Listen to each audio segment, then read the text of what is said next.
ಇವಾಗ long time taking ಕೆಲಸ ಇದು. ಆನಿಯನ್ ಫ್ರೈ ಮಾಡಬೇಕು ಫುಲ್ ಬ್ರೌನ್ ಆಗೋವರೆಗೂ.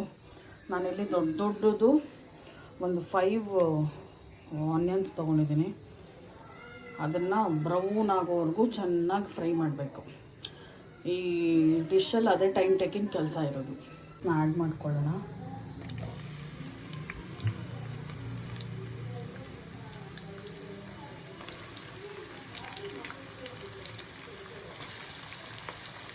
ಜಾಸ್ತಿ ಆನಿಯನ್ ಹಾಕಿದ್ರೆ ಟೇಸ್ಟ್ ಚೆನ್ನಾಗಿರೋದು.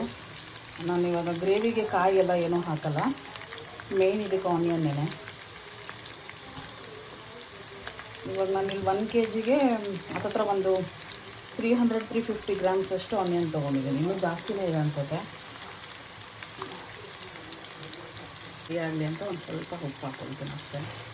ಅವು ಆಗೋವರೆಗೂ ಚೆನ್ನಾಗಿ ಫ್ರೈ ಮಾಡಬೇಕು.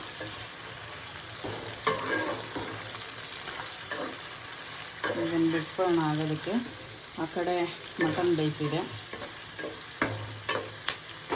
ತುಂಬ ಹೊತ್ತು ಇಡ್ಸುತ್ತೆ, ಪರವಾಗಿಲ್ಲ. ಒಂದು 15 ಮಿನಿಟ್ಸನ ಆಗುತ್ತಿದೆ ಆಗೋದಕ್ಕೆ. ಬಿಟ್ಕೊಡೋಣ ಆಗೋದಕ್ಕೆ.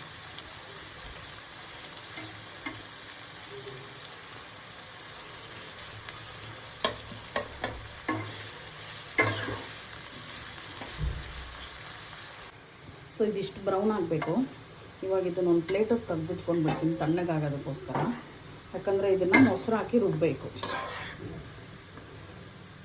ಎಣ್ಣೆ ಬಿಟ್ಟು ಬರೀ ಆನಿಯನ್ಸ್ ಮಾತ್ರ ಸ್ಟ್ರೈನ್ ಮಾಡಿ ತೊಗೊಂಡ್ಬಿಡ್ತೀನಿ.